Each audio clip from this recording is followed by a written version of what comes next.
Hello, everyone.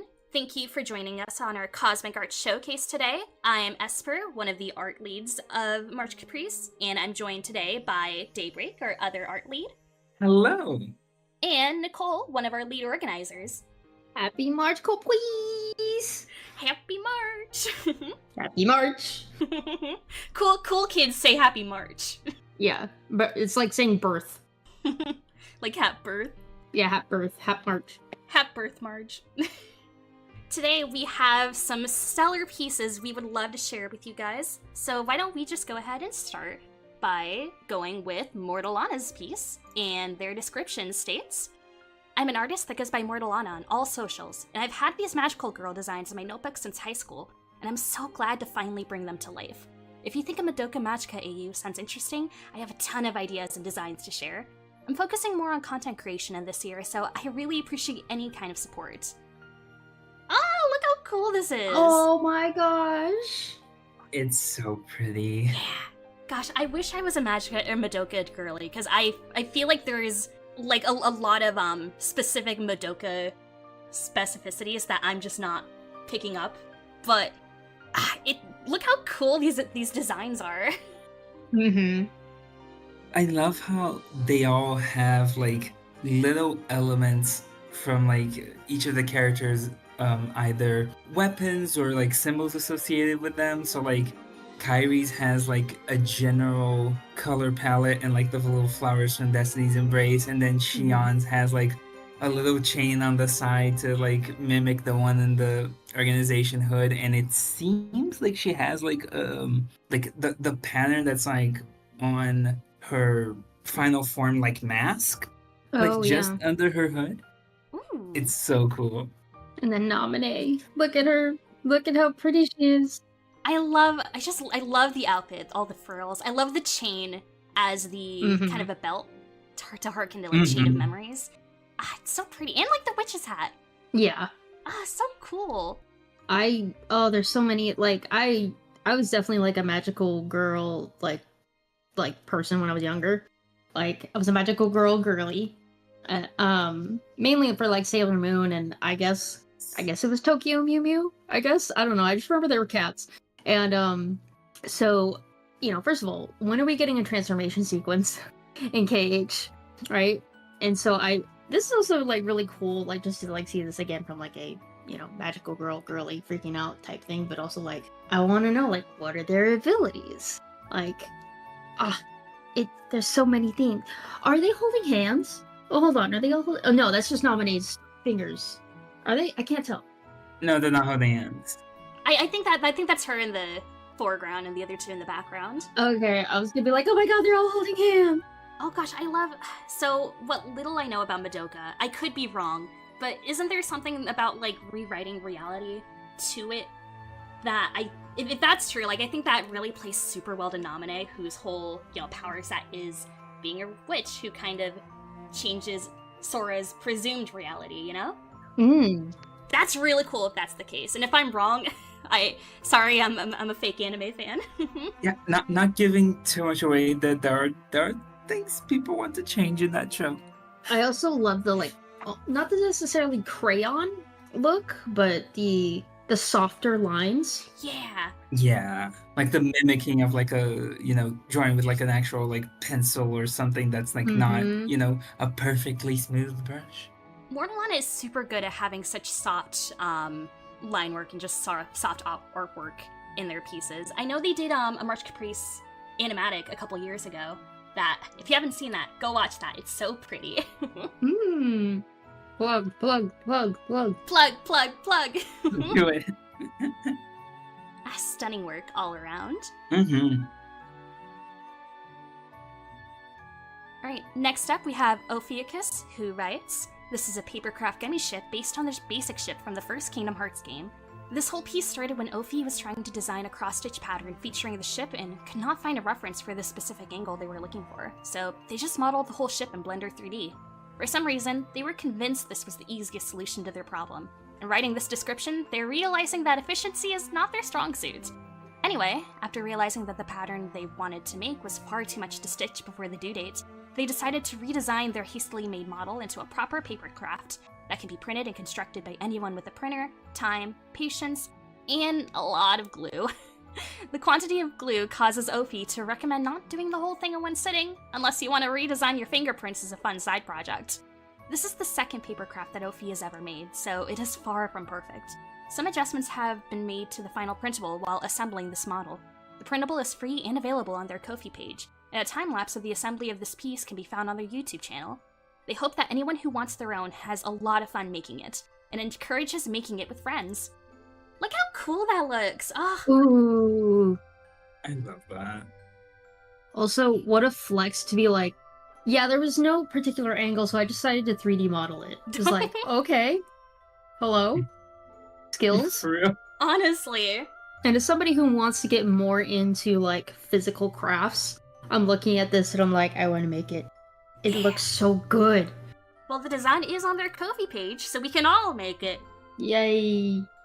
Yeah, as someone who grew up in like a school that was like very, what's the word for this? Like very Japanese oriented, they would have us do like a lot of origami as kids.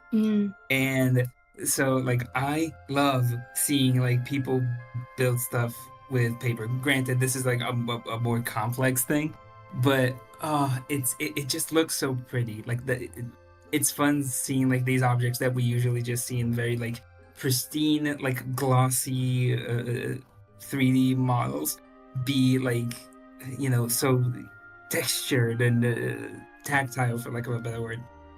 Yeah, I love the physicality of it. Like, it looks like I can just reach my hand out and just grab it. Yeah. I have the intrusive thought, I'm like, that's gonna make the most satisfying cardboard crunch sound if I just squish it with my hands. Yeah. So, just like, I want to destroy, even though I want to create. It gives me the thought of, like, throwing it like a paper airplane. Oh, that'd be fun. I kind of picture like grabbing it and shaking it and then having like cereal box noises just rattle the kids inside there. Stores on give you're just like, you got little like meeple, which for those of you who don't know, meeple are like the little like tokens essentially you use in board games to like represent people. Oh yeah. Just have like Sora, Donald, and Goofy like meeples just in there. It's just, what's in here? Gosh, I want one of these. I want to make one of them. Maybe we should do that during March Caprice. Maybe we should. Ooh. Next up, we've got Original Dreamer, who writes, "This year, I based my piece off of the conflict Naminé faced during 358 over 2 days. The struggle of her own actions along with hurting others, all for Sora, as expressed through the chains. It's a hectic image with plenty to look at to provide a feeling of being overwhelmed. A blue tint haunts the drawing, radiating a feeling of sadness. Roxas and Shion split into two. Roxas fighting against his fate and Shion accepting. Naminé fading back into Kairi and Sora at the top of it all, back facing us, reading his cluelessness to it all." Oh, look how cool that is! Whoa. Whoa. I love the composition. Yeah. I like the overlapping like window of like Kairi being like lined up perfectly with Naminé there. Yeah! So cool. And I want to draw attention to this because I love when people do this when interpreting the designs. Riku has got some melanin on him. Yeah. Look at the boy. Yeah! Let's go! We always talk about giving Sora melanin, but Riku grew up on the islands too. Yeah! That's right. So Toast him. host it. Yeah, there's a lot of like the faces on Naminé and Roxas and Shion in particular they're so sad, and there's a lot of pain there. It's like almost hard to look at in a good way, you know? It makes me feel. Yeah, it feels like so visceral. It's like, oh, they're in pain. Give us more. Yeah. Oh, I'm just now noticing that like next to Naminé, because you got like the Kairi window, but the other window, I was like, what is that? And it's Diz just looming there. Oh, you're right. Diz jump scare. I love the both Lucky Charms being Kairi's and like Naminé's fake one. That's really cool. Mm-hmm. The backgrounds like being these like corrupted like. So with Naminé, I think that appears to either be Castle Oblivion or her room, in the mansion. I think the room, because I think I see the paintings on there. Mm-hmm. Like on the walls, yeah. Oh gosh, and is this the clock tower? Wait, what's the bell? Oh yeah, that's a clock tower. Yeah. I kind of forgot if that clock tower had a bell. Is that's Mrs. Laser down in the bottom left, right? Ooh. Oh, you're right. It's like Oh my the god. Oh, I didn't even notice. base of the ethereal sword. Oh, that's sick. Wow, there's so much here. Yeah. Oh gosh, and is this like the memory pod that Sora's in? Ooh, yeah. Ooh. God, I love that. So much detail. Riku's so pretty. He is. Just look at. I know we pointed out Riku before, but oh my god, just look. Riku's so pretty. Look at them lips. I love his hair. It's so shiny. Eh. It's giving gender goals. Yeah. The one through line in these showcases saying it's giving. They're all giving. Each in their own ways. Mhm. Oh, but they don't have the glowing artist eyes, which I'm realizing only makes sense to me in Daybreak. Alright, next up, we have Orion, who writes, I'd like for Strelitzia and Chirithy to have many good days filled with fun, food, and friends, so here's a little dream for you. I titled this piece, Waiting For. Strelitzia and Chirithy have already ordered drinks and are skimming the menu for more, but a third chair has been pulled out, and a napkin is set in that place. Who are they waiting for? Oh, that's so cute! Look at that! Oh. It's so pretty. I Chirithy love. in a little shirt. Yeah. Oh, I love when people make Chirithys look more animalistic. Like, look at those little paws. The lighting on this is just Mhm. it's so comfortable. Yeah. I want to be wherever they are. Also, I found the lucky emblem. Oh. Oh, there it is. Sora, look, a lucky emblem. Oh, I'm blind. Where is it? Oh, I found it. Yep, there you go. Yay! We did it. Also, I just Also- realized. Oh, sorry. Go on. I think you and I were about to point out the same thing. Is that Scalatex? Yeah. Like, that looks like Scalatext. I'm gonna look up. Oh gosh. Yeah, we're gonna have to translate computer enhance. You're gonna see me look up Scalatext. Yeah, that's It's fine. seemingly made by hand as well, instead of like just using like a Scalatex font. Yeah. It probably says like menu or something. Oh, that'd be fun. Oh, that definitely says menu. Oh, for sure. What's this little thing? I know this looks like Scalatext. It looks like Yeah. all of this is Scala until you get to like down here. Oh yeah, yeah. I like how the personalized, like the detail to go into to make a custom Scala text. Yeah. You know, like oh, Like it showcases just a lot of love for like this world and these characters. mm-hmm. I love like the slightly different outfit that Strelitzia has because you got the little ruffles on Mhm. the sleeves. Oh, and the nice oranges to complement. That's nice. Yeah.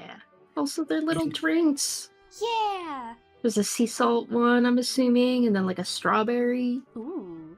Oh, I'm just now realizing that like Strelitzia's one seems to be like based on like the mini ice cream from BBS Mhm. with like the strawberry stinking. Oh, nice. Yeah.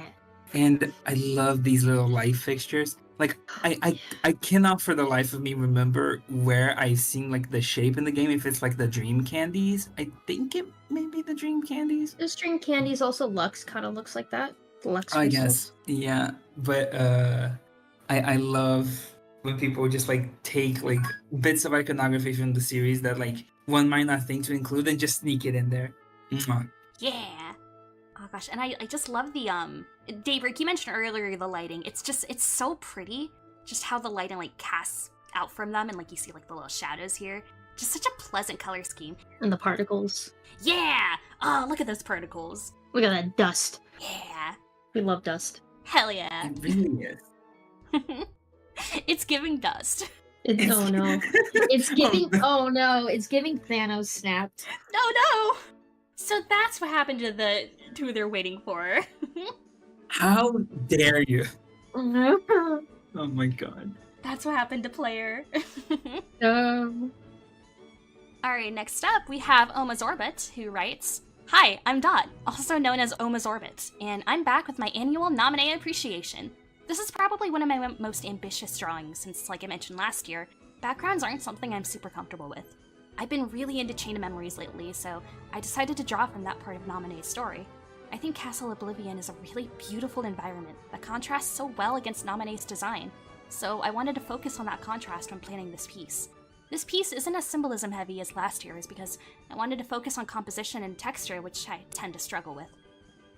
For Naminé's design, I wanted to incorporate the wing ears that the Greek god Hypnos is sometimes depicted with, to reference her association with sleep and calm and the series in general. There's also a reference to the canary theme from my March Caprice 4 piece. Fun fact about this piece, my hard drive broke and took the drawing file with it at the beginning of February, so I had to Frankenstein this together using 2 low-resolution screenshots from early January and late December, which was obviously tragic, but it is a little funny how the hubris of never backing up my files caught up to me in hindsight. One of my goals with this drawing was to make the final result more polished, and I'm really glad I was able to accomplish that despite having to catch up on so much lost progress. Rip to your hard drive, Oma's Orbit. I'm so sorry. Oh my gosh. Yeah. Oh. I was gonna say, I remember Almost Orbit's piece last year. Oh, I loved it so much. And this is just amazing too. I'm also I love Greek mythology reference, so I'm already sold in so many ways. Yeah. Same. Oh, it's so pretty. This is just stunning. I just love it. Yeah, I want to say background not your strong suit, composition not your strong suit.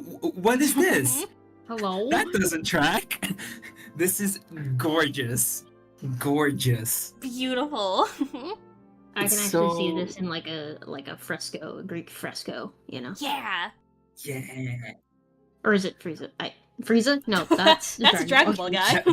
I'm sure it's not Freeze. Frieza. Freeze is what I'm thinking of. God, there's so much attention to detail in the background. Look at the little vines and flowers growing on the base of the castle, or the little crystals on the Oh, side. yeah. And the lighting on Naminé in particular from the moon, it looks so nice. Yeah. Look at her cheekbones, the contour. Yeah. Dot always has such a fantastic sense of lighting and shading with their pieces. Mhm. It was the same with their March Caprice 4 piece, which go see that if you haven't already. That one's also stunning. God, it's so beautiful. I want to eat this piece. Eat it. I love the texture on the dress and the corset here. Mm-hmm. Mm-hmm. Oh, there's a little bit of a pattern in the corset. Ooh. Oh yeah. Yeah, you can see an ever so slight filigree there. Yeah, the moon specifically, it's giving the old K2X browser screen that you would see when you log on. Oh yeah. It's so cool. I also love just the very faint dust particles too that we see in the background. Also, Hypnos is the Greek god of sleep, but Selena's the titaness of the moon. Ooh. So, I wonder, if there's maybe some additional, influence from there that Almost Orbit didn't particularly, maybe not even think of, because it might be subconscious, right? But it's just, oh, I love this piece. Naminé is just so elegant. Look at her. Look at her. She's just, giving goddess. Is giving goddess. You're so right. I love how the hair is segmented like this too. It's just it's such a pleasing way to block out the hair. Mm-hmm. Mm-hmm. And I love the doing depth of field by having Naminé have some limelight to her, but the rest of it has none. It's so nice. Yeah. Mm-hmm. Oh, so good. Check it out in the Artist Alley and the previous submissions by Almost Orbit. Heck yeah. Mhm. Alright, next up we have Pink Blue, who writes, after last year's partial recreation of the Foreteller Heart Station, I once again felt compelled to make my March Caprice art focused on Kingdom Hearts Union Cross iconography, in part because I feel it is a generally underrated era in the grand scheme of the community, but also, I feel like it's such a perfect era to explore through the aesthetics and craft of embroidery.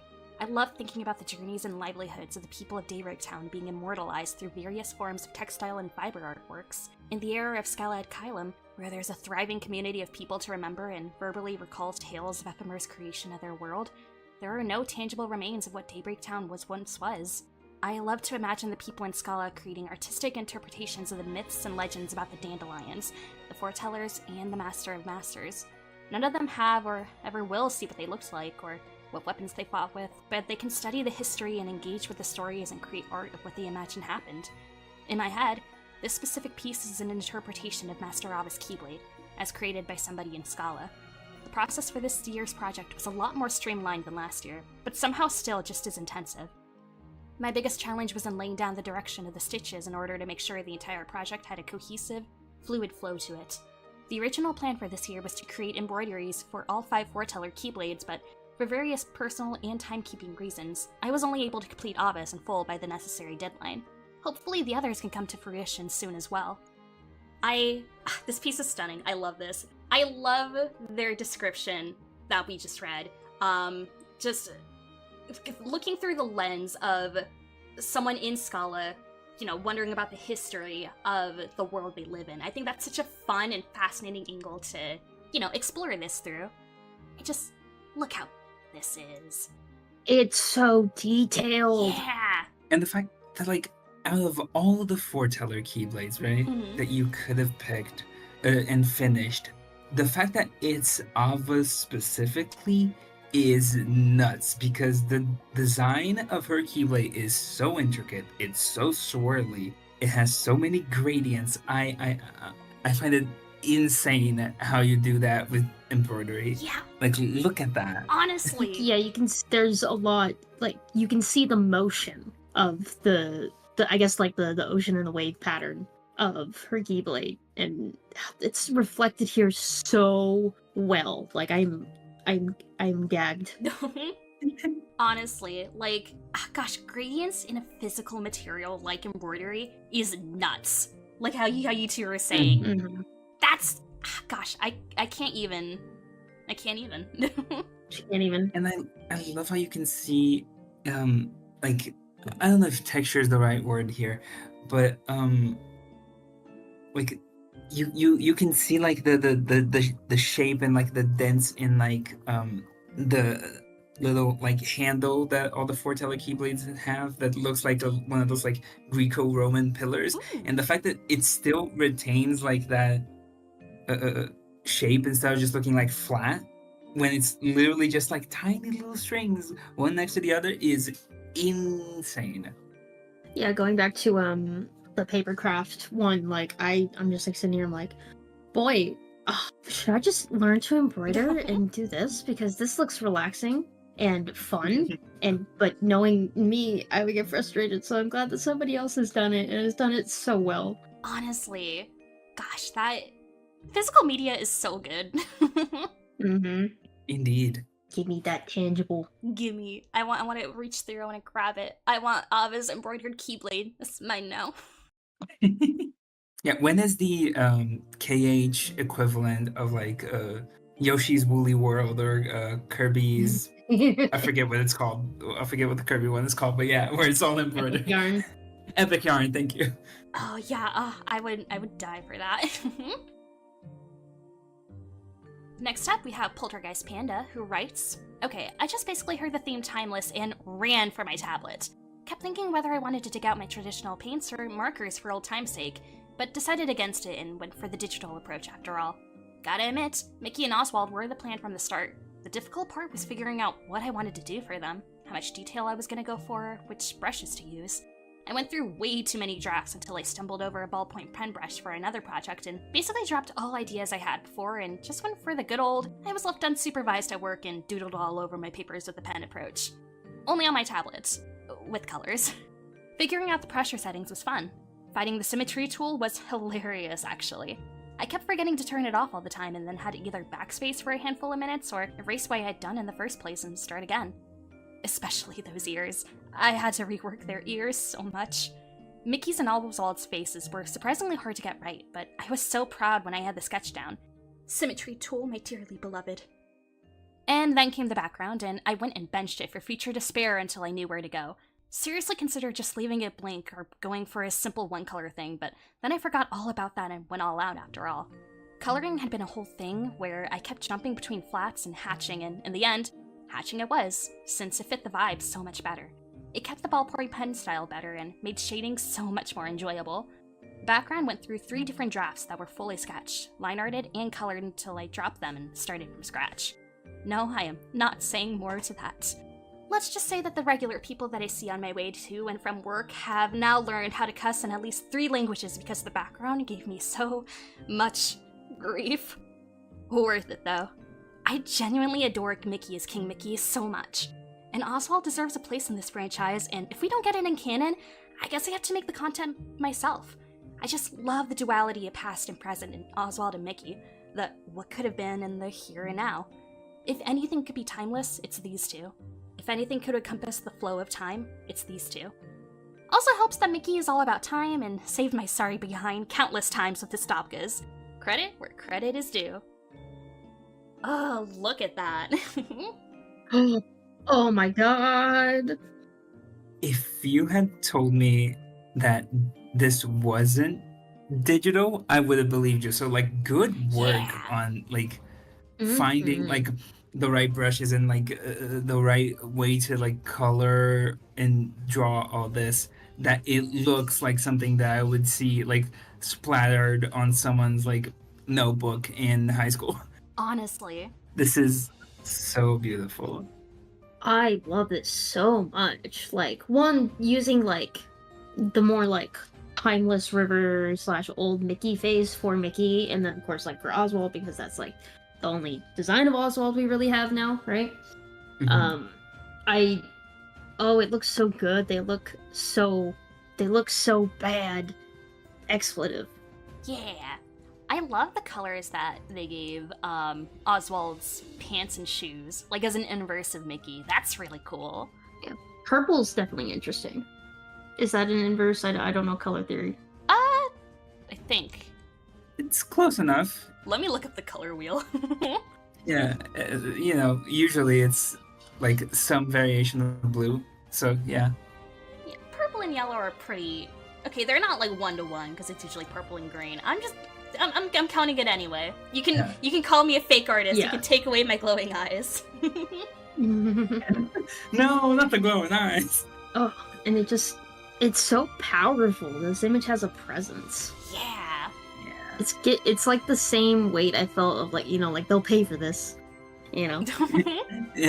And I love that they went for like the classic Oswald years too, because like most of the time he now gets like drawn with like the very like rounded kind of bendy ears from like an Epic Mickey, but they went and gave him like the super long sharp ones from the older cartoons.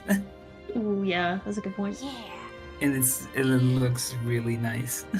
I love just how the ballpoint pen is utilized, because the water here looks so murky and like kind of inkish, which I think that I haven't played Epic Mickey, is that like a thing where like the ink is kind of connected to Oswald or something?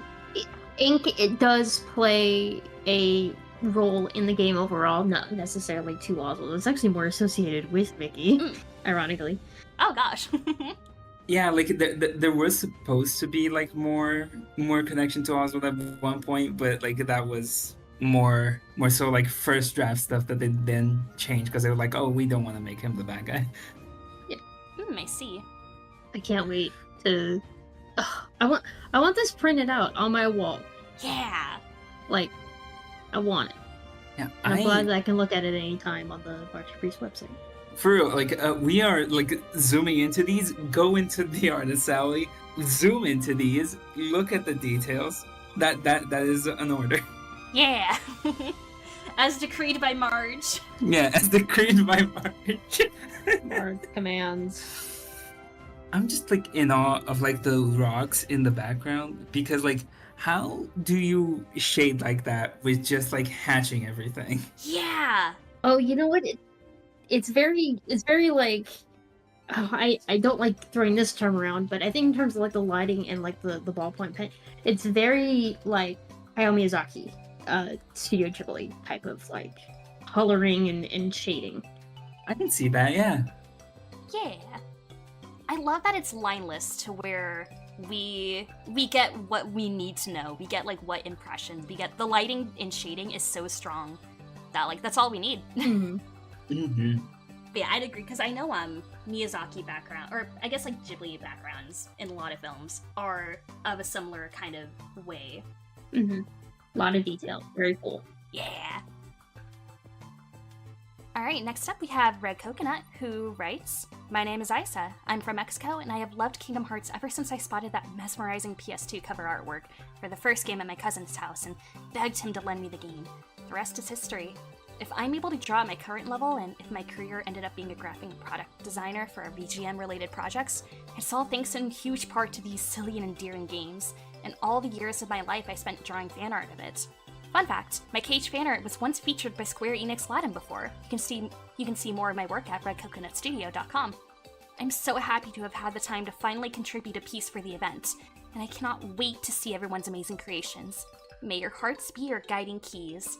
Oh, I love that. Ooh, hello. Look how pretty that is. It's so reminiscent of like Nomura's artwork with how, look at that line art. Look how, gosh, I love the watercolor-esque painting to it as well. Yes. Look at it. If I have a weakness when it comes to coloring, like in terms of like not in terms of like I see it and I'm like, oh, instant love. It's watercolor. It always looks so nice. It always looks so pretty. Yeah. It also kind of reminds me of there's this one Cage artwork. I think it's for Cage Final Mix, where it's them sitting, like all these characters sitting like at a rock, and like, oh gosh, I can't. It's hard to like describe. It's the one like Sora and Kairi are leaning up against each other. Riku's like way up like at the top of the rock, and Goofy are there too. I can't remember their exact poses, but this is what it reminds me of, and I like it mainly because like also there's music. We got Kairi on the guitar, which I love. Yeah. Yeah, Riku on the sax, because you know Riku, he's a saxy guy. Oh no. I think is that a tenor sax? My band geek. Oh no, you might have to revoke my band kit card. I you're asking the wrong person. You're gonna lose your glowing eyes. Band geeks get those too. The lore deepens. Is that a bass sax? I love how this could be like a piece of art that like you would see and like as like promotional art for the concerts or like the world tours. Yeah. Mm-hmm. I love that the Kairi's guitar and Riku's sax, they're very translucent, both so we can see like all the detail on their clothing, which is such a fun decision. It also, I don't know if this is like an intentional reading or not, but it makes me think that there's no actual instruments with them. They're just kind of vibing and pretending to have music and just hanging out, like really just feeling the music with them. Also, I just love the idea of Donald playing the harmonica. Like I can see him playing it. As somebody who does likes to attribute instruments to certain Cage characters, and who usually does Donald with the trumpet, Donald with the harmonica, no notes, really good. Yeah. Perfect. It's very fun. I wonder what they're playing. I wonder if these are just specific notes of anything. Or not. It doesn't have to be. Well, yeah, because these would definitely just be rhythms since we don't have them on a musical staff. Oh. But it's still like da da da da da da da da da da. I was never a good sight reader for music, so very fun. Next up, we have Ricardo Antonio, who writes, "Wayfinder is a piece dedicated to the character Aqua. She wanders the realm of darkness, sinking into the sorrows of isolation, hopeless until two glimmers of light catch her gaze in the distance. Behind her, hope shines again. Two lights dancing over the blackened glass of unknown waters. No, she is not alone." Ooh. Look at that. Yeah. Ooh. Wait, is this supposed to be like the moment where Sora and Riku escape? Oh gosh, maybe. Yeah, maybe this is her, or I guess her right as like Sora's fighting Riku's fighting Anti-Aqua, maybe? Maybe. I was thinking either like this. Well, obviously there's also the end of Birth by Sleep where Terra and Ben's Keyblades come to help her, which is probably more what it's referencing. Oh. Yeah. Oh, I love this. I love this. I love the black and white. It's such a strong usage of values. And look at her face. It's so well rendered. Ooh, her eyes are the only ones with Really? color. That's so nice. Oh, I didn't even notice. Yeah, and Oh, I love you that. had like a little blue eyeshadow there, Yeah. like around like the eyebrows. So Yeah. pretty. Oh god. Is there anything else with color, or is it? Okay, nothing there. Okay, so yeah, that's such a cool decision to have, you know, the only color be by her eyes, because there's a saying that eyes are the windows to the soul, and it really just makes you know, it's just such a strong design choice to make. It really draws you in. Yeah. And I love this idea of like her like trudging through water, like in the realm of darkness, and then like, oh, something hears something in the background, turns around, like this is a piece that like I can see like the full scene that would have happened before this shot, if that makes sense. Yeah. It's very evocative. Oh gosh, I love how her hair is rendered. I love how the clothing's rendered. Look how the fabric kind of flows. Yeah, oh, it's so there's a lot here, and I know we already talked about the muted color palette, but I think that adds a lot to this. Yeah. Like, I can hear the breeze, I can see the hope on Aqua's face. There's a lot. You can do a lot with a little. Yeah.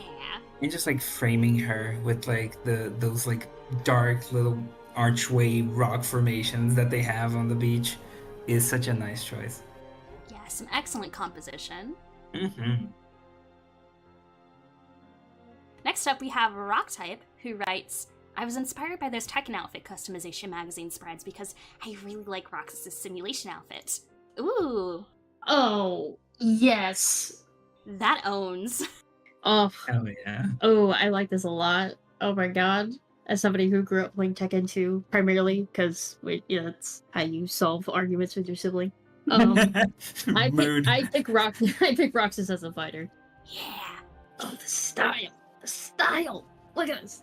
I'm such a sucker for like the green grid as like a design choice. Like it's really giving like the whole digital aspect of it.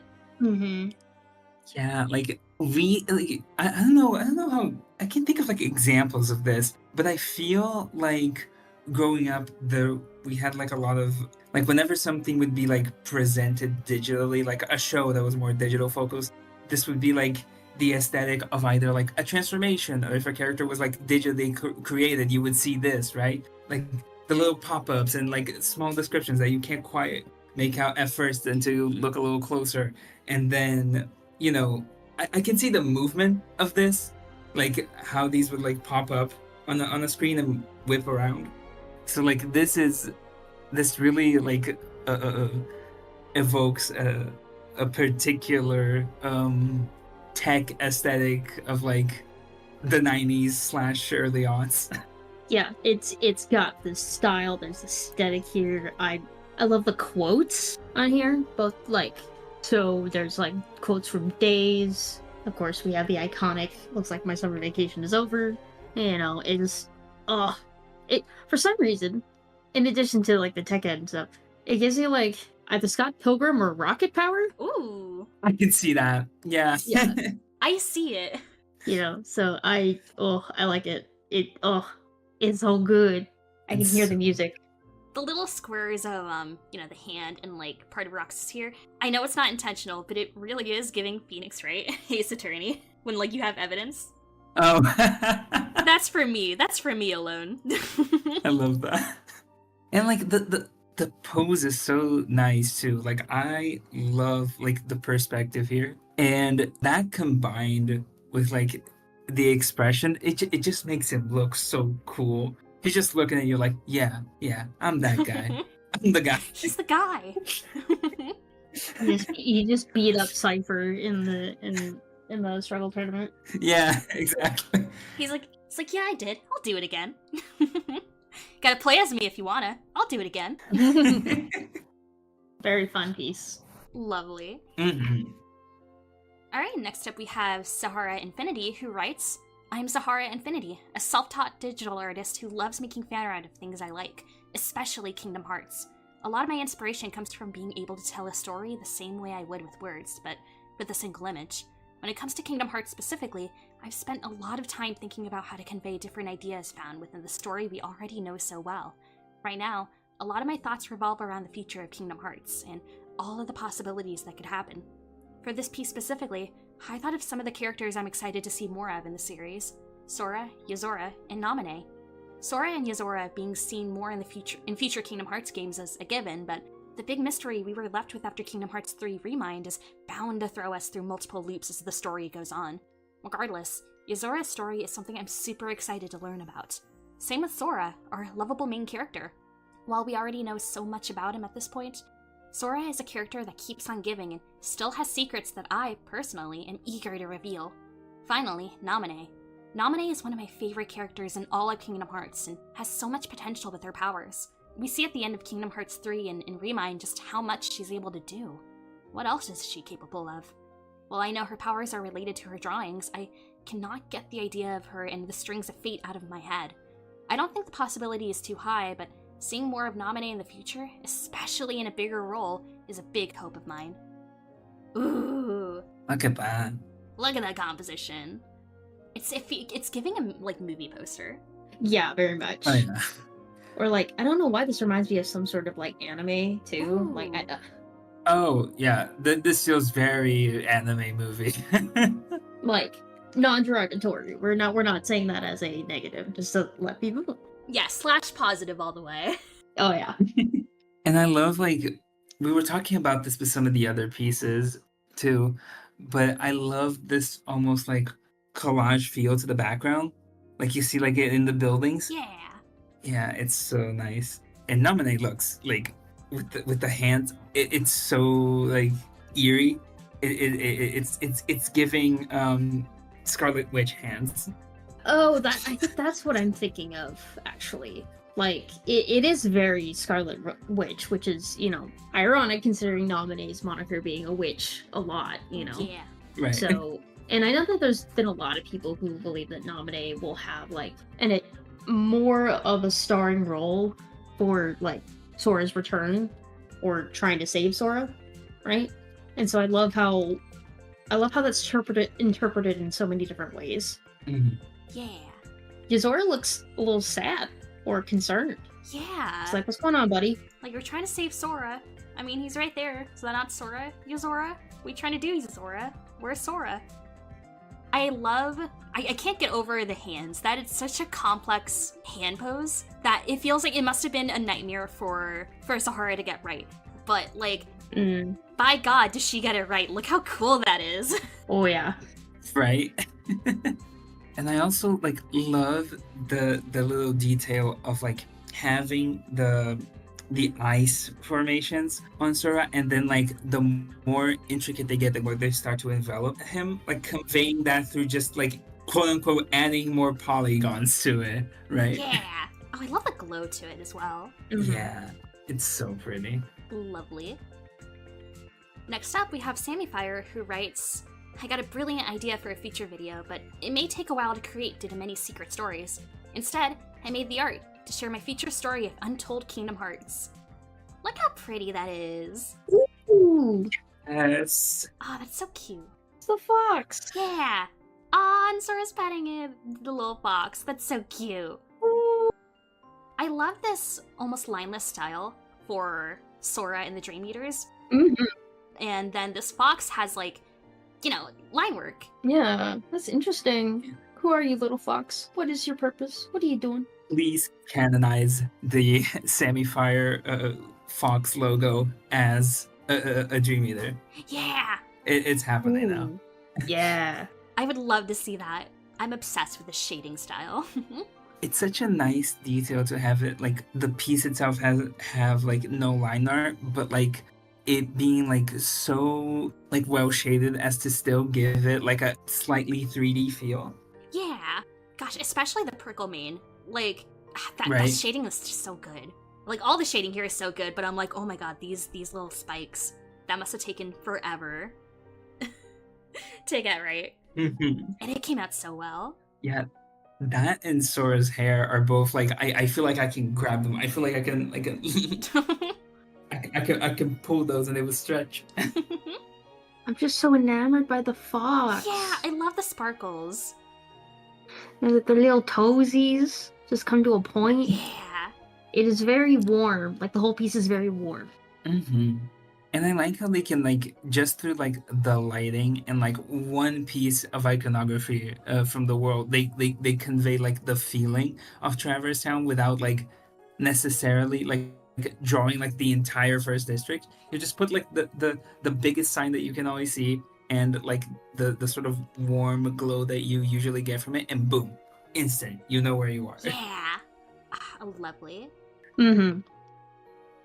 Next up, we have Snowflake Bottles, who writes, I've always liked the story in Calm, even if I've never finished the game myself, and Riku Replica has been one of my favorite characters as a whole across the series because of it. This piece was inspired by the tragicness of his and Namine's situations during the game, more specifically his death. On top of this, the idea of replicas in general is very interesting to me, and exploring the concepts of autonomy, what it means to be your own person, and what it means to die as a replica and how that works in specific is pretty fascinating as well. Compared to how it happens with Shion, both endings are rather different, though Namine is directly or indirectly involved with both. Overall, it leaves a lot of questions on the table that I think are neat to consider. Ooh, look at that. Oh, wow. It's so gorgeous. I love how sleek the line work is, especially with Namine. Oh, yeah. Like, so I know that the art styles for Hazbin Hotel and Hell of a Boss are, I guess, controversial, same with the writing, but as somebody who likes both of those shows and loves the art style, this reminds me so much of it. Like, and it's so pretty. There's just so much emotion. There's so much, like Nominee's scary, hello? Yeah. Look at her. I feel like she's about to ruin my entire life. And it's very reminiscent of that for me. And again, as somebody who does like those shows and those art styles, I love this piece. It's so vibrant too. Like, ooh. Yeah. I could see these designs being animated. They have just like a very specific, like a very perfect specific flow that I would love to see just kind of, in movement. Yeah. Mhm. And our first glowing eye of the day comes from an actual artist. There you go. Wow! Hey. Let's go! Speaking of the glow, like I love like the glowy chalk Ooh. or like Mhm. crayon. Yeah, it's so nice. Another Like, it's kind such a of nice red effect. string of fate type thing. Yeah.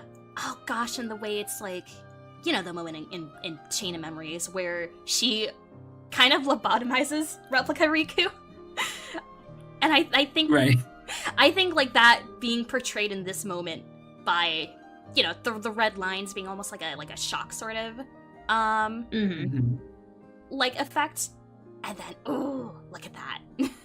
And the eyes too, like this sort of like TV static effect on the eyes. So spooky. Oh, I love that Riku Replica has like a little beauty mark too. That's a really nice I was design. gonna mention that. I love that. Yeah.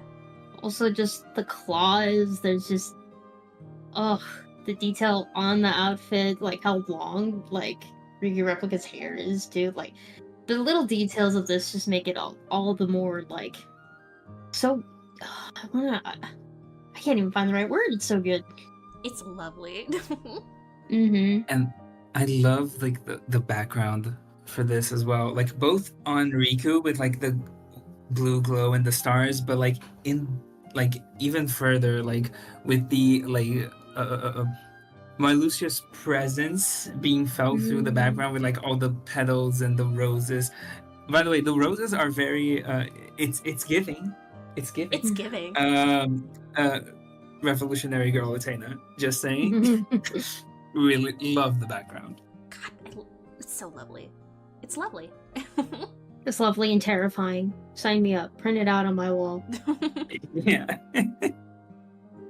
Alright, next up we have Tazara, who writes, Zigbar stands in front of a dark corridor while the ghosts of his past lives watch on. The only one that still remains is the little hooded apprentice from eons ago. Zigbar himself continues on with that same smug expression. To him, this is all going according to plan. There were bound to be some casualties along the way. Ooh, terrifying. I love it.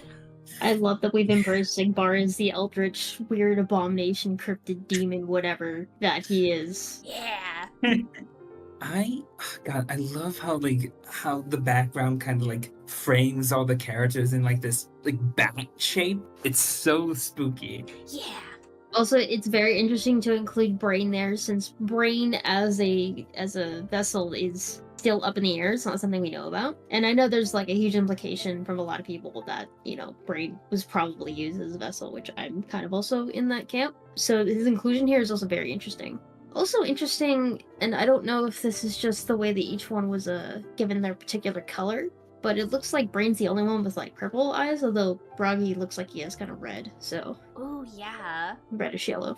Yeah, I love the progression from like yellow. Well, actually, this kind of yellow-green. Maybe like yellow with the palette to the red that you mentioned to the purple. Yeah, I love that like Brain is also like a really dark purple, where you can't really tell it's purple until like you factor in the eyes, and it's like, oh yeah, that's purple. And then like Lushu here doesn't have one, which is really interesting. Oh gosh, and he's not even ghostly like how you can see the background behind the other three. Oh, that's a great observation. Yeah, that's originally who he was. Yeah. And probably at some point he still believes that he is deep down, maybe. Oh gosh, I love that rating. Yeah. And like the Lucia one specifically, like the way like the hood is shaped, like really reminds me of the Roxas sprite from Coded. Ooh. Whenever he would show up, because like the way you could differentiate it was like the gap in the hood was a lot smaller than whenever you would see like hooded Riku, and like the it's just so cool looking. And the expressions on this, like Zigbar having his like usual menacing grin while everyone else is just kind of despondent. It's so striking. Yeah.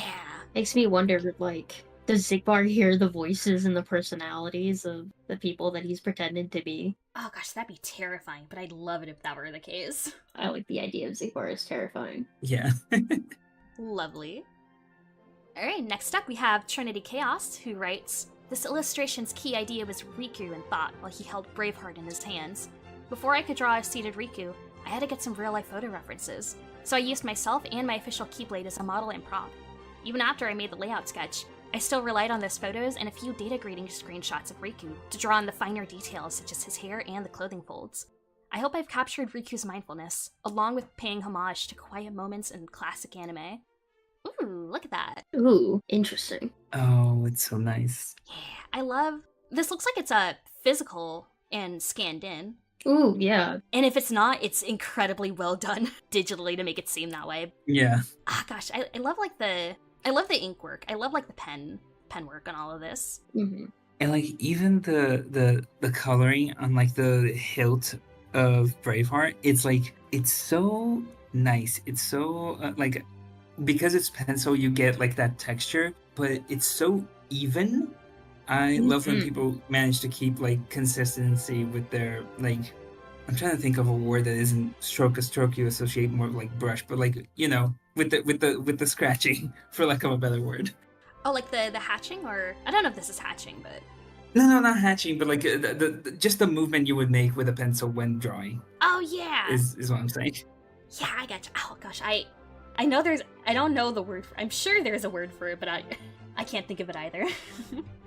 Oh gosh, Daybreak, we have to give up our glowing eyes. We're fake artists. Oh my god, I can't believe this.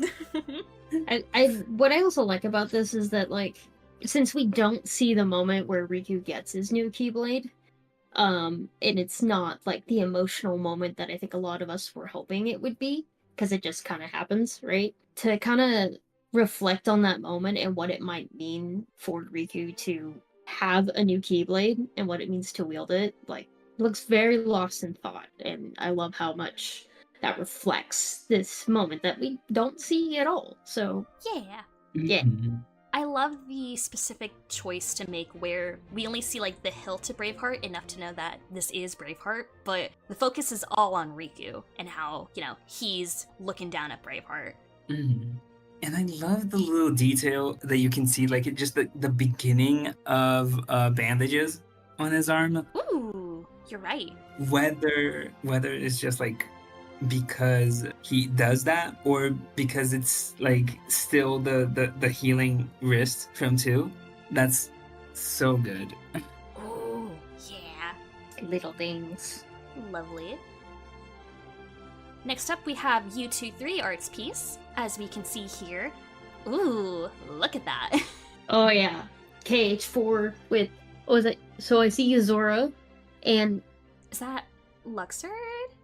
yeah, it is. Oh my gosh. Yep. Yeah! Ah! Look at him! It's the boy. Ooh, a team up. I like that. There's a lot of action in this shot. It's really giving a 2-page full spread of a comic book. Ooh, yeah. Yes, absolutely. Oh, look at all these people. They're running. Where's Twitter guy? The shots are so dynamic. I love how Sora's Keyblade, the shine, how it segments the whole piece into different, like, yeah. It's such a stunning focal point that it provides. Mm-hmm. And I love like the way they decided to color the dark side looking Heartless, because it's so easy to like see a character or a monster that's mostly black and then make them look very like flat, right? Like a shadow. But I love that they decided to go with like these varying shades of purple, creating like this sort of like sinewy look. And then when you really need it to get dark, you get like these swirly, almost tattoo like patterns, like the ones like coming out of his horns. It's so nice. Yeah. Oh gosh, I love as well just the broken cars. Like, vehicles are hard enough to draw, but drawing them broken and just like the weight that this dark side looking shadow is, you know, putting its weight on. It's so cool. Ooh, yeah. Look at all these little Heartless. Look at all these little shadows. And I love the inclusion of Luxord and Yuzora, like particularly for Luxord, because I know that there's a lot of, you know, his voice actor being the driver for Yuzora's car in the series ending is like, okay, well maybe that's where he's from. And it'd be interesting to like see how he would be as like a party member. Yeah. Same with Yuzora, considering, you know, we fought against Yuzora. Oh look, there's an NPC with their kid, maybe? Ooh. Oh, I like it. I like how the line work's kind of like rough. Yeah. Yeah. It really highlights the motion, like the action that's going on. Mm-hmm. Yeah, I can hear the trailer theme in my head. Yeah. absolutely. And you mentioned like the little shadows, Esper. They're so cute, but I love how they're also like seem to be spawning from the Heartless's feet. Like you have these splashes of really intense darkness where like his foot connects, and then you get like pools of darkness where the shadows are spawning, and then like little tendrils running across the street. Like that's so. Oh, it's almost like it's infecting the city around it. Yeah. Like how you say like the lines, like because they kind of like spread out like veins almost. Mm-hmm. Yeah. Oh, love the composition. Yeah. So good. Next up, we have Ultiso, who writes, "One day soon, we'll hear more about Kingdom Hearts 4. I do digital art of Kingdom Hearts, primarily Ventus or Sora related. This year, I wanted to focus on just Sora, especially 4, as I haven't drawn that version much." Ooh, Ooh, more Cage 4 stuff. I love the rendering. Like it's such a cute chibi style, but then you get like the absolute detail in the coloring and the shading and all of that. Right? Look at the texture on Sora's hair. Yeah. It's Oh, yeah. so detailed. I also love how the sources of light are coming from the eyes of the dark side and the keychain whip, right? It's just, this piece is very like, I can feel like, I'm so drawn to the light because like I feel like the rest of the piece is like choking me. I'm like, oh god, it's so dark, I'm scared. Nice to see that light. Also, Sora's little feetsies. These little beatsies. Oh gosh, I love the blue bounce lighting that you can see on the dark side and on Sora's hair. That's such a nice touch to kind of bring the scene all together. Yeah. Like just like the general like highlights, both with like the colder blue light and the warm glow of the eyes and the chain. It makes the like the drawing, like especially like Sora's like jacket, pop so much. Yeah. Also, dark side artist confirmed. Oh, So true. Yeah. Oh, I love the how the dark tendrils coming out are like particly and like not fully solid, because that's like a detail we see in KH4 trailer itself. So it's really cool to see that reflected here too. Mhm. Yeah, it's such a nice touch. Gosh, I love how metallic the Keyblade looks and like the texturing we see, especially on like Sora's jacket over his shirt. What a design! I love it. It reminds me a lot of I think it's Final Fantasy Brave Exodus, the mobile game. There's something about Oh, just the shading and the coloring that reminds me of that. yeah, I can see that. Love that. And it's so sparkly too. Like, look at the effects on like the keyblade and the chain. It really captures that heavy on particle effects for the magic feel that like KH3 and forward like went into. Yeah. It's also such a smart use of blurring that you can kind of see at the edge of the chain whip thing from the Keyblade to Oh yeah. really convey that, yeah, this is a bit more in the back. It gives like a nice sense of depth to the whole thing. Yeah. Alright, next up we have Unchained Star, who writes, Happy March Caprice, everyone! My name is Star, and my piece is titled Oath of the Sea. The star of this piece is Kairi. She stands in the water of the Destiny Islands holding two things. A palpu fruit, a symbol of her oath to keep Sora safe, and her Keyblade, a sign of her resolve to continue her training, and join her two best friends and walk alongside them as a Keyblade wielder. In the background, we see a young Sora and Riku racing on one side of her, and on the other, her younger self standing, watching them run. It's a bitter symbolism of how she felt like they might have been leaving her behind, watching and waiting on the shore, but the Kairi in the water won't go back to waiting. I also included her letter from KH2, which I felt was her true moment of resolve. I hoped I conveyed the message well with this piece. Ooh, you certainly did. Look how cool that is. Yeah. That's so pretty. I follow Unchained Star. I followed Unchained Star's art for quite a few years now. I always love their work, and like I think they're currently drawing a Kairi every day until we get news. Oh, I love that. Oh, you're right. You're Yeah. absolutely right. Oh my god, we're gonna have so many Kairis. Let's go. Oh yeah.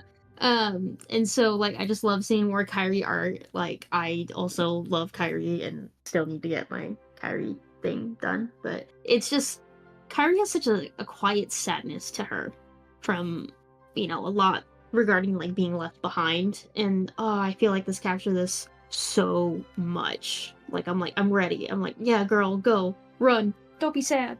God, I love how they mention her moments of resolve, right? Because Kairi is such a slept-on character, and yeah, she's always left behind in canon, and I want to see her have her time to shine in later games. I really hope that Kairi can do things without the game saying no. Like, let her do things. Yeah. Yeah. It's interesting that like the character herself constantly expresses like the desire to do more, like even in the games, right? Both like in 2 and in 3, and then nope, no.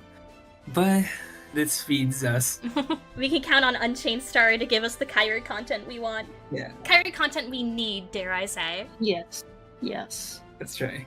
I love the palpu fruit. The one with like the bite taken out of it from KH3. It's so cool. Oh. I can't tell, like, did they add like a little bit of like green to the part where it's bit? Because like I wonder if they like, yeah, if they took like the one like concept art for KH1 that shows like the bitten palpu fruit and it's like a little greener on the inside. That's such a nice detail. Yeah. Mm-hmm. Oh gosh, and I love the background. I love the coloring. I love the background too. The composition is just so pretty. Yeah. It has like almost the Dream Drop opening feel to it, where it looks like almost pop-up booky Oh yeah. when next to the Kairi. And the water, I cannot get over the water. Oh gosh, that's so pretty. It's so nice. The gradient from like the blue as you get closer to the shore to like sort of more translucent, showing you the sand and the bottle underneath on the like the left lower edge. Oh, it's so good. Oh gosh, and I just love I love Kairi's design. It's really giving kind of like a Nomura-esque art style to it as well. Mm-hmm. Oh, I love the little big strand of hair as well. That's I was just about to point that out. I love the way that Unchained Star did Kyrie's hair here because I'm not a huge fan of Kyrie's KH3 haircut personally. I'm kind of in the long-haired Kyrie club, but I like this because there's something a little bit more of a bob or whatever that I think works for Kyrie, and having this big old strand, just you feel the wind. It feels so serene, but also somber. Mm-hmm. Yeah. And they gave her kind of like this late 80s, early 90s anime look to her, like especially with the way her eyes are drawn, that I love. Love it. Heck yeah. Alright, next up we have Ventus Rocks, who writes, "Hi everyone, I'm Ventus Rocks, and it's an absolute pleasure to participate in my second year of March Caprice. My project this year is 4 panels, each one showcasing a different Dream Eater. The Pokemon fan in me adores these colorful, animal-like creatures, and I wanted to show them some love. I selected Meow Wow and its variants due to their design unity and Meow Wow's status as the quintessential Dream Eater. I had trouble deciding whether to draw or craft something, so I chose both. I created each Dream Eater out of construction paper and glued them onto backgrounds I drew. For the backgrounds, I drew various Dream Eater related items, like synthesis materials, traits, and training toys, along with little drawings of their faces. For each panel, I specifically drew synthesis weapons used to craft that Dream Eater. This is why some panels have many more materials than others. These were especially tricky to draw due to all the details and color gradients, which are tricky to replicate in such a small space. Overall, I'm super happy with the result. The panels are bright and colorful, just how I like them, and they look really nice when you arrange them together. Thanks for letting me be part of the Cosmic Arts exhibition, and I'm excited to see everyone else's works as well." Oh, that's lovely. Oh, It's so cute. Adorable. I keep forgetting that Tanuki Mallow exists. Yeah. Justice for Katanuki. By the way, not enough art of Katanuki. I love my boy. I need more. Ventus Rocks has fed us tonight.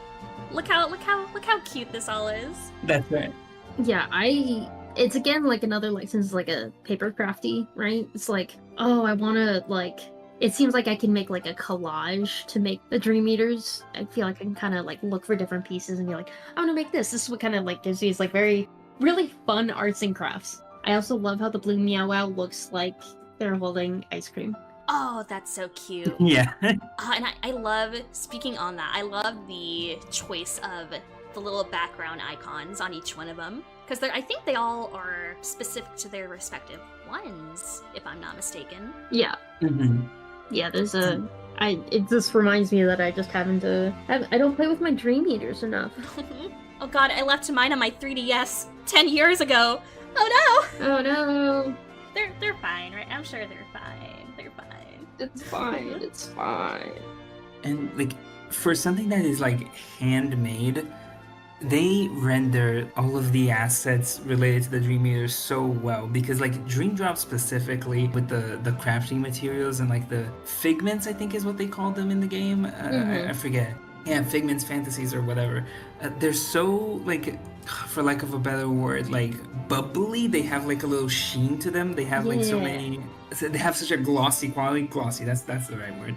And that's rendered so nicely here.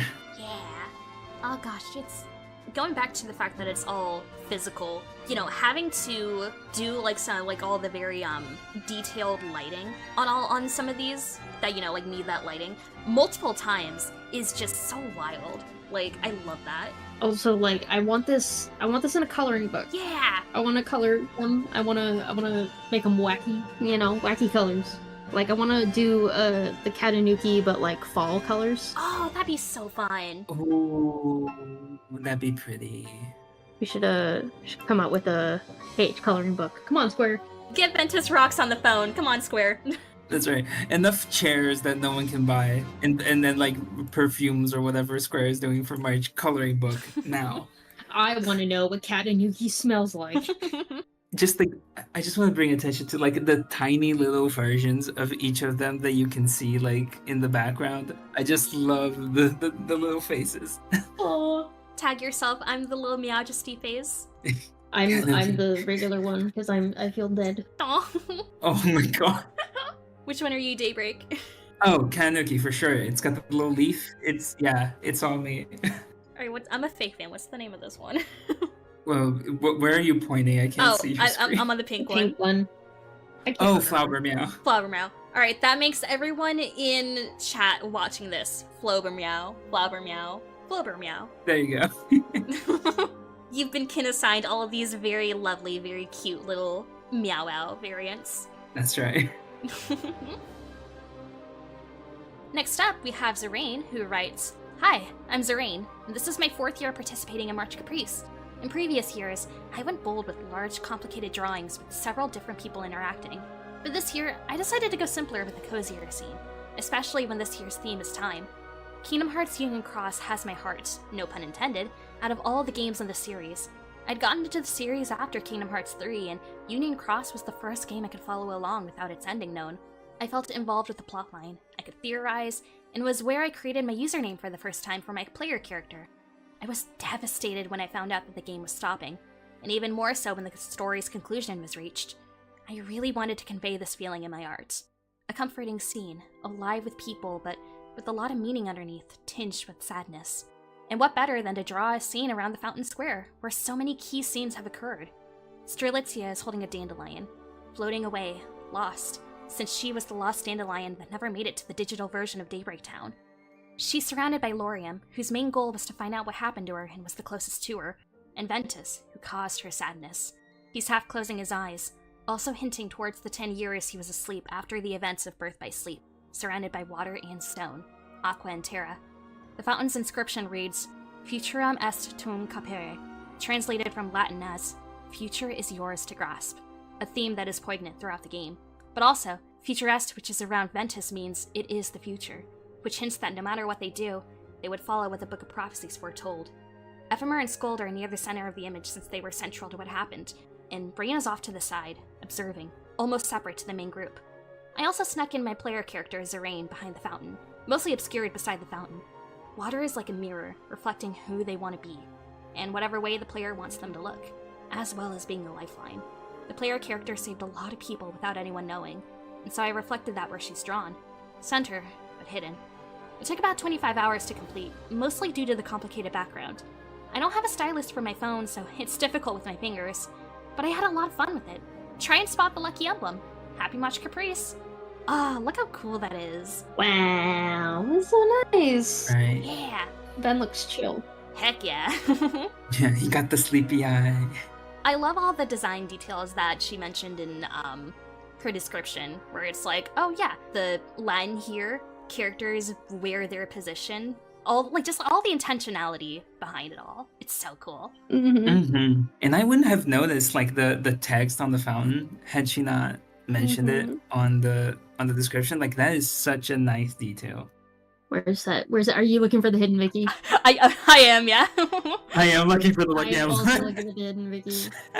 It allows us to look at this piece in more detail, which is always great because it's such a fantastic piece. Yeah. While we look, I just want to say, like, I'm obsessed with like that sky, and the way like they colored the interaction of the light with the fountain. Like you didn't have to do that, but it looks so nice. Yeah. It just gives such a cozy sense to everything here. Yeah. I love how the dandelion's seeds coming off of Strelitzia's dandelion that she's holding in her hands is just kind of a, Ephemer, Scald, and Brain have noticed them. And I also like how Brain's just off to the side slightly in the shadows, like the little loner he's trying to be. Yeah. It's very nice. I can hear the Daybreak Down music in my head. Not to be confused with Daybreak here, but Yeah, it's my town. yeah, it's your town. Stop telling people I'm dead. Sometimes I can still hear her voice. Strelitzia from Quadratum. Stop telling people I'm dead. Is it on Ven or something? Where is this lucky emblem? Yeah, I have no clue. I like seeing some of the dandelion seeds kind of floating down into the water. That's really nice. Yeah. Mm-hmm. Who's the character behind Ven? Oh, that's the player character. Oh, that. Yeah. Oh, Yeah. right. Duh. Or rather, that's her OC, Zerain. Oh, right. Yeah. Yeah, her version of the player character. And I like that she mentioned like how she positioned like the player character like center but in the background. But I also love how if you were to like trace a line between like who would be like in the same spot but on the other side from where the player is, it would be Strelitzia. Ooh. So I like that because we often see like Strelitzia looking at the player from afar, so that's a nice like roll-in version. Yeah. Also, I found that. I found it. I found it hidden. Oh, wait, I think I just found it too. Is it right here? Yeah! We did it, Reddit. It's by Lorium's hair. Oh, I see it. Oh my god, it's so tiny. Yeah. I can love go that. to sleep tonight now. Yeah. It's such a smart decision to have it like next to the artist signature. Always sign your work, folks. Signature your art. Yeah, Absolutely. definitely. Next up, we have XLex, who writes, "Hey there, name's Les. I'm a character designer for a small studio and have been a fan of Kingdom Hearts since its release. I mostly use Clipping Studio, though. Like to do a mix between traditional and digital most times. I love pieces that tell a story and colors that evoke feeling for the viewer to consider. I appreciate all the support given by you and the March Caprice team to bring a collective group to celebrate Kingdom Hearts as tradition, and for the communities we have forged with it. Can't wait until next year." This GIF is so cool. Ooh. Oh my So gosh. Pretty. I just love the duality between Kairi and Naminé. Oh gosh, and like the broken heart symbol. Yeah. And even like the little card shattering as well. Yeah. These are like I love how much Kyrie and Nominate art we've gotten this year, and it's just so cool to see everybody's different interpretations. And I just love how confident in their Kyrie is to contrast like Nominate fading in and out. Oh, it's so good. Yeah. I love Naminé's hair being it kind of flows kind of like a wave, which, you know, makes sense given her connection, like her and Kairi's connection to the water, like her name meaning waves. Yeah. Oh gosh, and like the angel wing on Kairi. The wing, yeah. Yeah, and I think the card here almost kind of makes it look like Naminé has a broken angel wing. Ooh, yeah. Oh, you're right. Oh, poor Nominate. Aw. She's in pain. I feel so bad for her. I love like how they replicated some of Naminé's drawings, and then when you look like really close at the one that's like floating away, right, that has Sora and Riku, how she's like scratched herself out of the drawing. Yeah. That's so sad. Yeah. I love it. It's so painful. It's so lovely. It is. Gosh, and I love the composition too. Yeah, it's like almost like a. It so reminds me of like a tarot card. Yeah. Yeah. And so I just gotta shout out like the coloring for this because like it is so pretty, especially when you get to areas that are like have a lot of detail. Like look at the flowers on Kairi's keyblades, or like the Pao-Pu fruit and like the little braid on the keychain at the end. Like they all have like such like intricate lighting and shadow. It's mwah. Yeah, I know Les, she hosted one of our artist workshops a while back, and it was so good, first of all. And you can just really see, you know, the amount of time and effort that she's put into this piece, and like how she's employed all she's learned out of being like a character designer. Yeah. And I will say, I just took a peek at the website that she linked, and the work is so good, and I am looking very good, very cool. Definitely excited to see more work. For sure. 100%.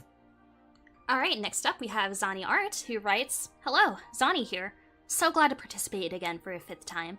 Last year I made a KH2 related piece, so this time for a change, I made one based only around KH1, which is also inspired by the Disgaea 3 box art, for those who know. Can you find all the small details? Ah, gosh, I wish I knew Disgaea, because I don't think I can identify these details, but maybe you, the viewers at home, can." Yeah. Yeah. I also cannot help you. I don't know Disgaea. Me neither. I'm sorry. Sorry. But I love the art style here. It's so like chibi-esque. Mm-hmm. Yeah, it's very like Card Captor Sakura, especially with Aerith. Yeah. Ooh, yeah. Oh, I love that mushroom. Yeah, look at him. Much stairs. I love Cloud. Why is Cloud so angry? Yeah. He's like, yeah. Right. And sorry, going back to the mushroom really quickly, like I love how like they colored the head in this sort of like hazy feel, because like we always end up seeing them as like solid creatures, but this really like sells the idea that it's like, oh, it's actually like a glob of shadow. It's not necessarily like a solid thing. Yeah. I also just love the inclusion of the Final Fantasy characters, which have, you know, kind of gone into the background as the series has gone on. I think this really reflects, like, the actual, like, combination of Final Fantasy and Disney that KH1 managed to capture so well. Yeah. Mm-hmm. And I love the gummy ship in the background and the infamous bubbles. Did you know that you can? No, I'm gonna say nope. it. Yeah, there's also an Ansem in the back, and he's just like, like a very, like, Yeah. very almost silly villain. Same with, like, Leon, like, just with the shine effects near him. Yeah, his little face. Such a charmer. I love that Donald's kind of looking up at him, as if he's like, yeah, I want to emulate him. He looks so cool. Exactly. Oh, Maleficent's so smug. I love her face. Mm-hmm. Yeah. And I also And I love love, how her cloak, like, bleeds into the Heartless. Yeah. And almost, like, it almost looks like Ursula's tentacles, too, so... Mm-hmm. Ooh, yeah. It's almost giving that, like it's breaking the heart apart. Ooh. That's Yeah. a great observation. I love that. I love the inclusion, like, so many different little items and pieces of iconography from KH1. So you have, like, all the different chests and the potion and the box. And oh my god, I'm just noticing Pluto in there. Yeah. Oh, there he is. Good boy. That's a good boy. I love the lineless style that he's got for all of these characters. It really makes them pop. Mm-hmm. Mm-hmm. Very fun piece. Yeah. Yeah. Next up, we've got XX Moon Angel XX, who writes, "Hi there. I'm XX Moon Angel XX, and I'm a huge fan of Kingdom Hearts. This piece represents the Destiny Trio meeting up with their past selves and showing them how much they've grown. Heart symbol. Aww. Aww. I love. That's adorable. It's so cute. Yeah. I love how each one is, like, distinct. Like, especially, like, for Riku, who, you know, had, you know, his whole, like, real rough time to just be gentle with himself. Mm-hmm. And, you know, Sora's is Sora, you know, he's just like, yeah, we're buff. And young Kairi being impressed with her older self, like, just, oh, it's so cute. It really is. It's really nice how, like, despite the fact that, like, they're all by the sea, you manage to make, like, each version of it very unique, right? So Sora has, like, a very blue sea and sky. Kairi has a very, like, pink one, and Riku has kind of a blend of both. It's You could almost say it's a dawn, midday, and dusk. Yeah. Or with Riku's the dawn. exactly. God, I just love that visual storytelling. Mm-hmm. It's a very sweet piece. Like the little sparkles on, like, Kairi's ocean, like, almost surrounding, like, an amazed young Kairi's face. It's really pretty. Oh gosh, do you think these are the flowers that young Kairi lied about picking for Aqua Yes, in BBS? absolutely. Listen, Kairi could lie, but also she can also just go like, I gotta pick the, you know, maybe she dropped the other ones. We don't know. But yeah, there's just, I can almost, like, hear Kairi and Riku, like, talking on younger selves. Riku's like, you know, just, it's okay, we got out there, you know, make sure to forgive yourself. And Kairi's just like, we get stronger, I promise. And Sora's just like, yeah, we definitely got stronger. We've always been strong. Esper, you were talking about, like, signing your pieces before. I love how, like, all three of these have the signature, like, in the sand, as if someone has scribbled with their finger Yeah. in there. Mhm. That's so cute. It's such a fun touch.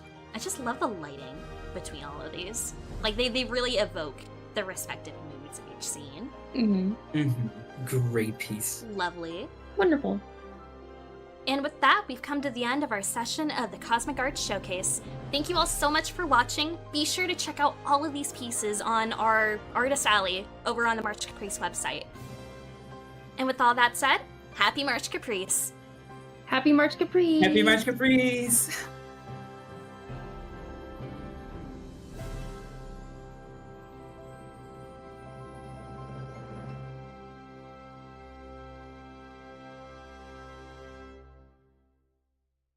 I love art. March Caprice presents the 5th annual presentation of an all-time gathering of musicians from across the world. The Concert Soiree.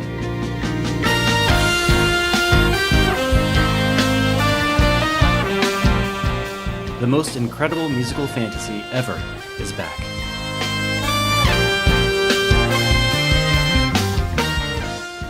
This evening, you're invited to experience the breathtaking beauty,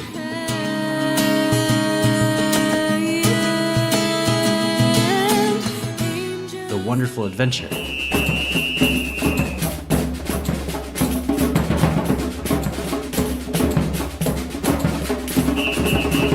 the very special magic.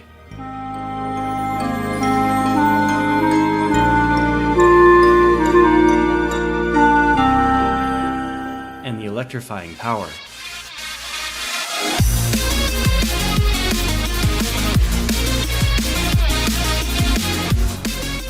Of one of the most spectacular entertainment events in March. You are going to Brazil.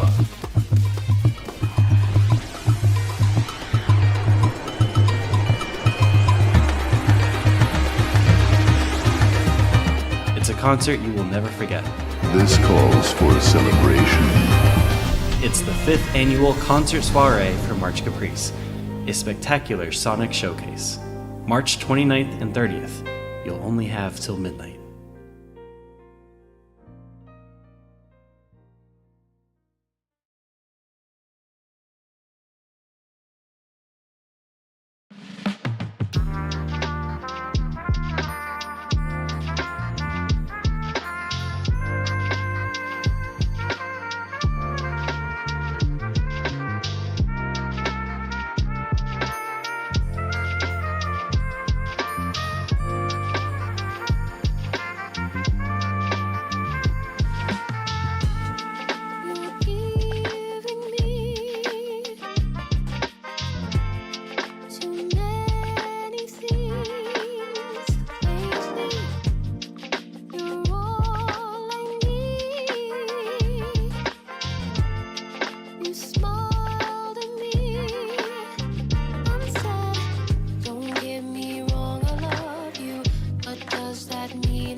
that mean I have to walk on water?